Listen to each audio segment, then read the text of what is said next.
Hi, it's Dia. Today I'm going to take my newest book, Everyday Magic. This is the Amazon version that has 2 of each picture.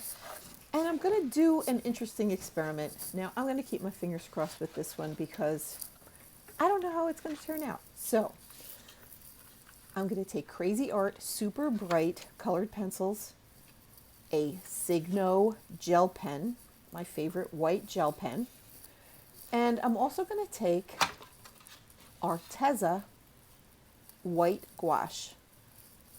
This is a new medium that I've never used before. The last video that I did, I'm going to use it in titanium white. And I'm going to take these pencils and I'm going to color in the 2 top flowers. And the difference is going to be the flower on the right, I'm going to not quite remove the outlines, but well, I'm going to try to remove the outlines. The gouache is going to probably not quite get rid of it, and I have a feeling that the white Signo pen is going to act sort of like white out. So the first thing I'm going to do is review these Cra-Z-Art pencils. So right off the bat, you probably know by now if you've seen my videos that I love neons, fluorescence, ultraviolet, brights. And some of them, like the ones that come in Prismacolors, they're just as pigmented and they feel just as nice as the rest of the pencils in the set. These are,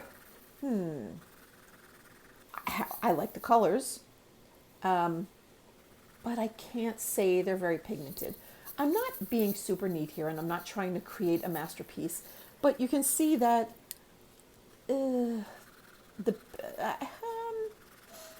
what are they? They're not easy to blend, and they're okay. They feel a little scratchy, and they're not as bright as I thought they were going to be. Now, in all fairness, it does not say neon or glow in the dark. It just says super bright colored pencils. And it also says great on white or black paper. I don't have any black paper, so I'm not going to do that. But, like I said before, some of them are bright, like the yellow, and oh, I love the names of these pencils. The yellow is called Meteor Shower. The green, the lighter green, is called Luminous Lime. Atomic Melon is the lighter orange, and it's exactly what it should be.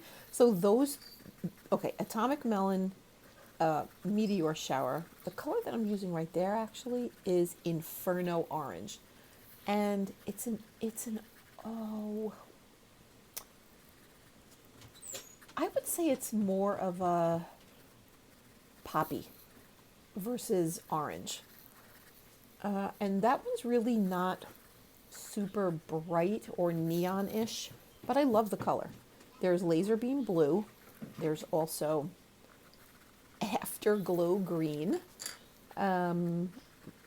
Voltage Violet. Okay, so I love the names, but the darker colors aren't that bright. And in all fairness, I was kind of glad, because for them to be bright, truly neon bright, they can't really have any depth to them. Okay, so what I'm doing now, jumping from one subject to another, I'm taking a relatively fine brush and I'm taking the white gouache, and I'm not using a very wet brush because I don't want the opacity to go away. So what I did there was cover the left side of that flower.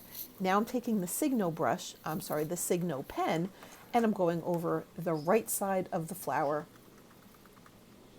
And at first blush, it looks like it's doing a better job. And I guess it is doing a better job if you were only trying to cover it. But that's not the only thing we're doing there. We're actually going to color.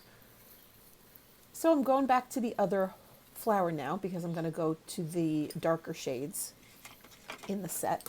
That was the Laser Beam Blue, And now I'm going back with the Inferno Orange. What I was trying to do was make some detail and only use the one set. But toward the end, you'll see that I needed another set to come to my rescue a bit. Could I have left it? Yes, and I will show you a picture that it was okay, but in my opinion, not quite enough. So now, the picture on the left, I left the lines on the perimeter of all the pictures. Now this one, they're all covered. So you can see that it's a very different look. That color is Luminous Lime. Okay, so what I was saying before is, yes, you can get nice brights, but if they're truly bright, you don't have a lot of depth, so it's hard to get dimension in an image. You can probably get a very stylized modern look. I guess I could have done that. Maybe I should have done that, but I didn't. And at this point, it was too late. So I'm going from there. It got kind of interesting right about here because I started to use the same blue, the laser beam blue, on the interior part of the flowers. And you can see the big difference. The colors, well, not the colors, but the lines on the coloring book were covered up for the most part. So I started to go for the Voltage Violet to instantly try to get some depth in there. And it took a whole lot more time on this image to get that center part done. And I kept having to go back and back and back. Now, I just wanted to color in the fern really quickly. And then I thought it would be fun to see if those Cra-Z-Art pencils would respond at all to odorless terpenoid.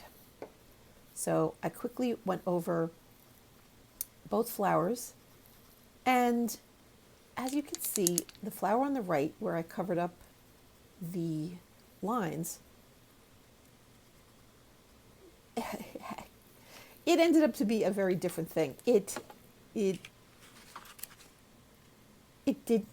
didn't take away the white, which I thought it was going to. I thought it was going to blend that white right off of the page.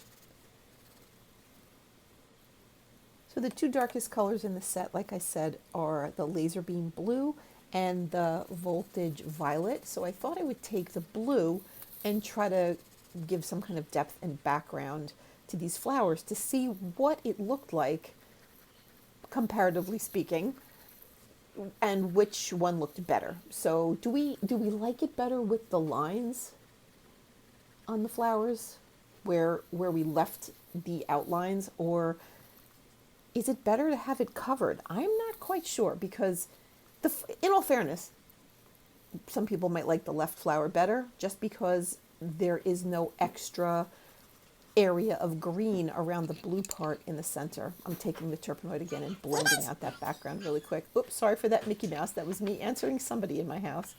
Crayola to the rescue. It wasn't enough for me.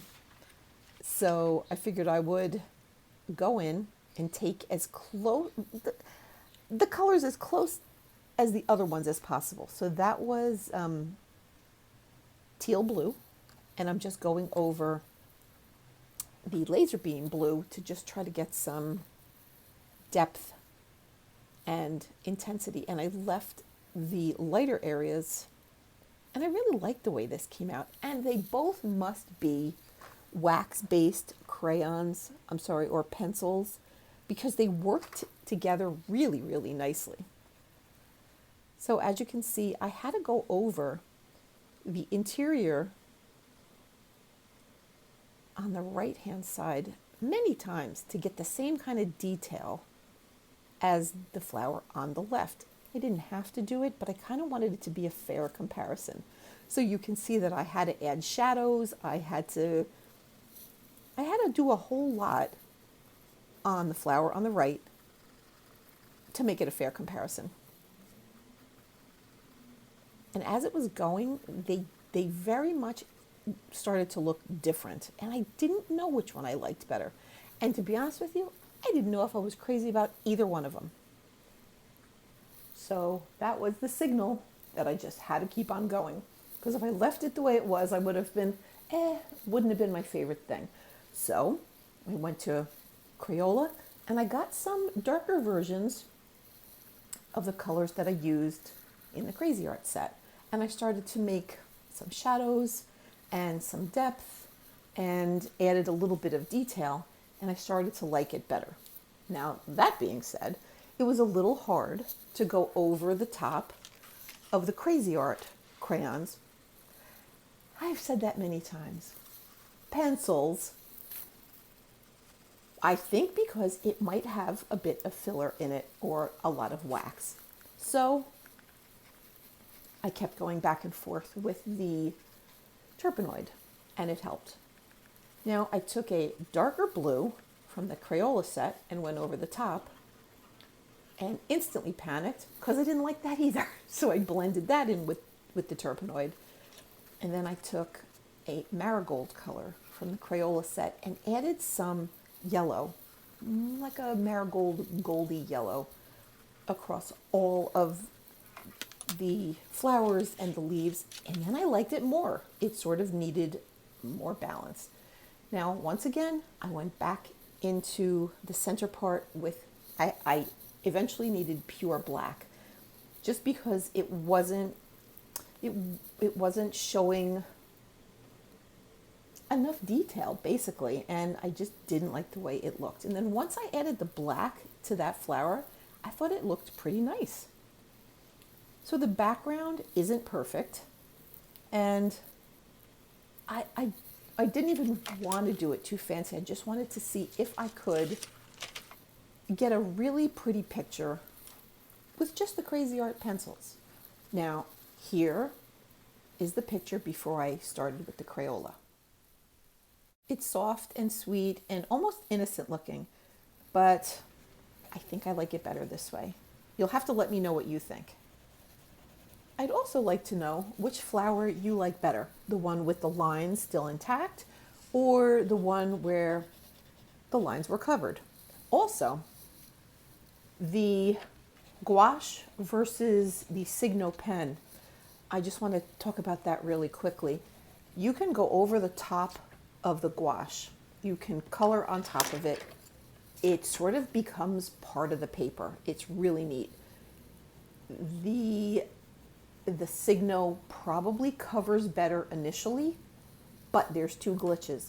You really can't color over it. It's almost like a force field, and it keeps away all the color and it stays white. The other thing, if you push hard enough on top of that, it goes away completely. You can scratch it off. So although it does look better in the beginning, I think, meaning coverage-wise, I think that the gouache ended up to be a better choice.